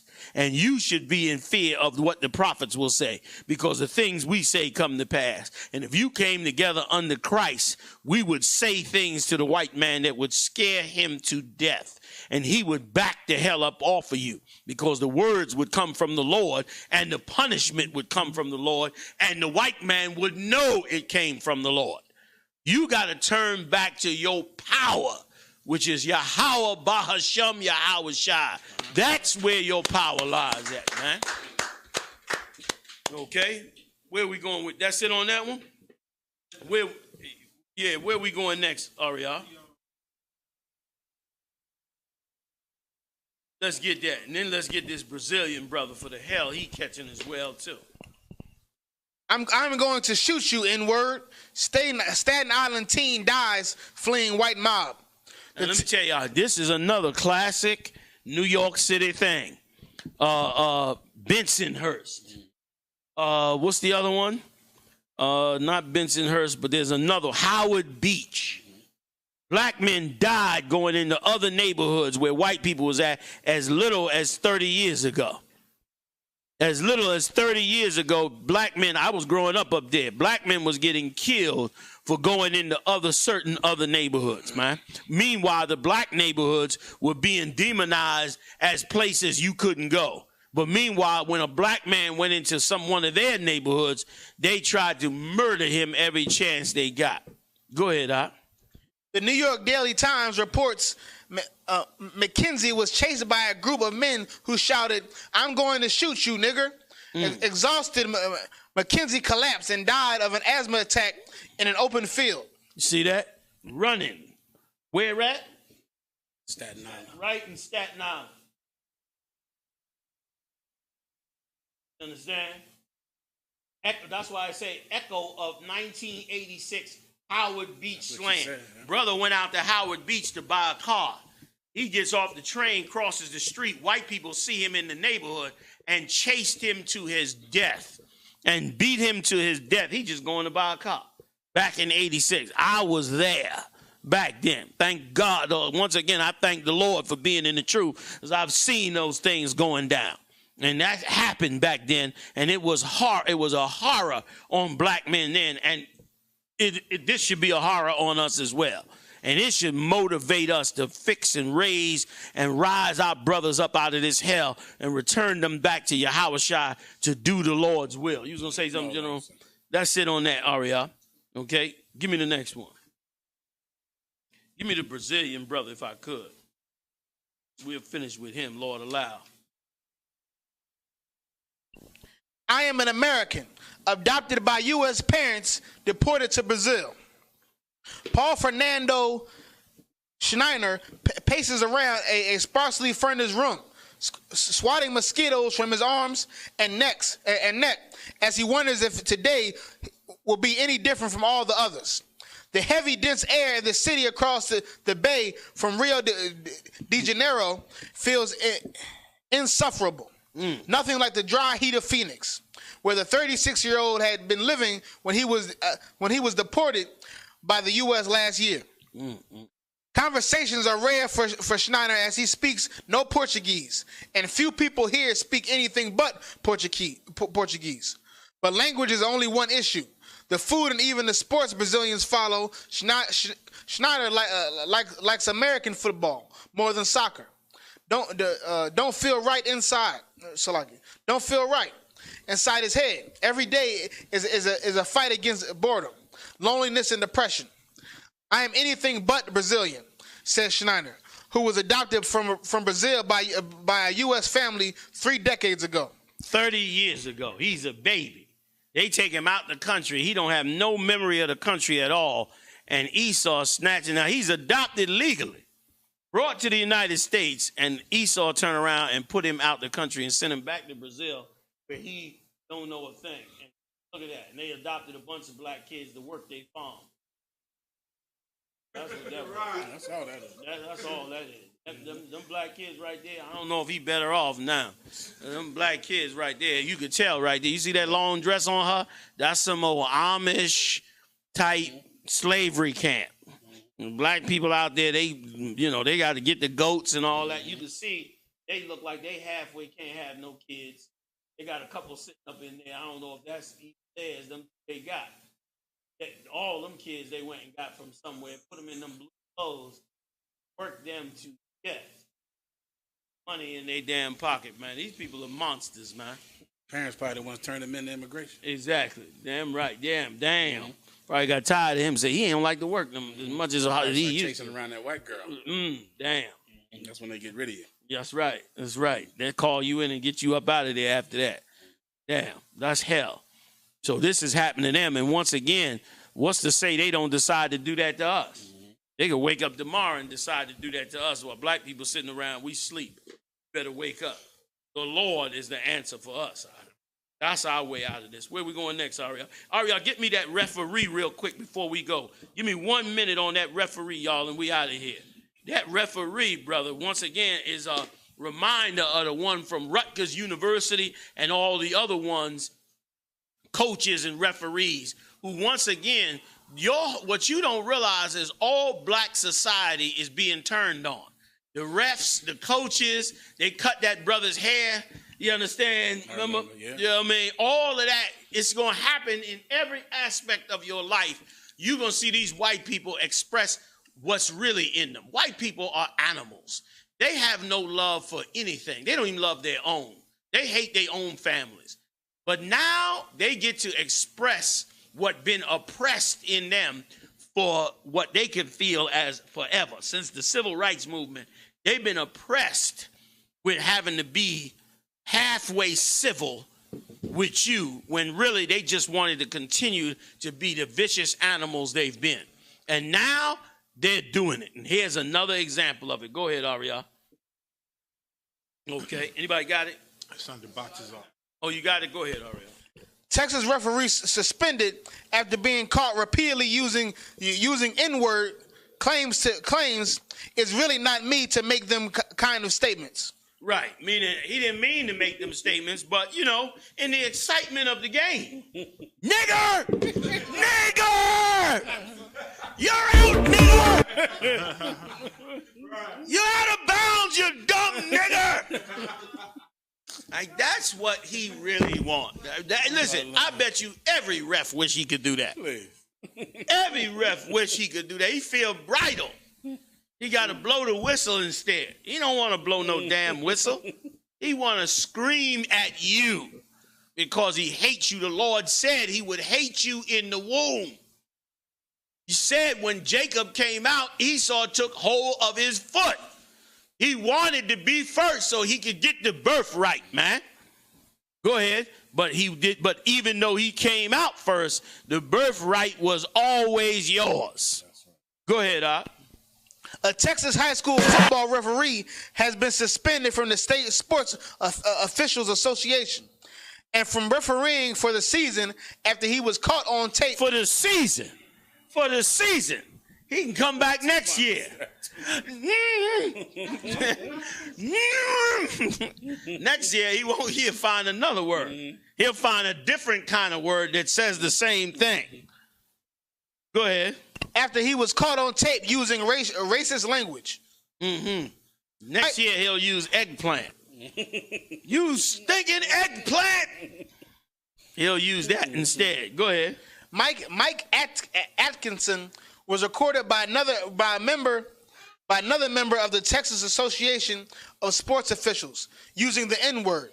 The recordings were obtained during a legal investigation into TASO, a nonprofit organization. Right. In other words, they had to have an investigation for it to come out. Meanwhile, he doing this all throughout the game. Right. Coaches ain't saying nothing. Parents ain't saying nothing. Students ain't saying nothing. Finally, they do an investigation and find out that he's been doing this, man. Go ahead, Doc. The recordings were released by the person Atkinson was speaking to on the phone and handed to the Houston Chronicle. Fox 26 also obtained the recording. It had to come out in the news before they fired him. They didn't give a damn because it goes on. Suspended, Salakia. Right. Suspended it. Because they didn't give a damn because it goes on all the time. It's time for you to wake up, man. White supremacy is at an all-time high. You putting your hope in the Democrats and Joe Biden. Ain't no guarantee Joe Biden gonna get in the White House. Donald Trump might get another year. He might turn into Adolf Hitler on your ass. Yo, behind. You don't know what's coming, but this is what you better know. You better know that serving the Lord is how the Lord's people always got out of captivity. Lace up your goddamn boots and get ready to do the Lord's will. I'll see you next time live on the UPK, y'all. Shalom. Big shout out to Sock G up in there with us tonight, y'all. Where should lecture by Captain Katzazai from 6 p.m. to 10 p.m. Camera, everything. Kicking off the Midwest Fire Weekend. For more information, contact 312-547-1991. Again, that's 312-547-1991. On July 25th, we're going to be on 938 East 79th Street, Chicago, Illinois. Don't miss out on this great lecture, man. This is going to be fire. Captain Katzazai, the Israelite School of Universal Practical Knowledge under Commander General Yohanna. Why is having a lecture like this so important? And one thing that we're missing out here is we're missing an identity, man. Every other race and nation of people knows who they are. We're going to be bringing out all the archaeology as far as, you understand, proving who these tribes are. If you look at this book right here, this is everything leaving our temple when they ransacked us. Rome minted this coin called the Judea capture, meaning Jerusalem captured. And so-called Black, Hispanic, and Native Indians, you understand, and then the adjoining name as to who we are today and the various tribes that we're from. Every Black, Hispanic, and Native Indian, you were born a Jew. You were born an Israelite. Our oppressors' culture, their religion, their God, was all forced upon us, and as a result, we lost the sense of who we are. How did we get over here in America? Why were we in Africa? What were the Puerto Ricans and the Taino Indians and the Arawak Indians and the Incas and the Mayans? What were they doing over here? This is a pushback and another step closer to us regaining our culture, getting back closer with the Most High, so that this way He can restore our nation and our people. Why is it Latinos and Blacks have not yet seen the similarities in their plights here in America? We separate because we're in different religions. We separate because we identify differently. We separate because a brother wears a different goddamn color than you. Black and Hispanics of Negro or Indian descent on their father's side, we are conquered. We're on the bottom of every single social and economic system. We fill the prison systems. You understand that? We're number one in every single disease. And upon being divided and conquered, they labeled us different races. They labeled us, you understand, under different categories. Black and Hispanics run together.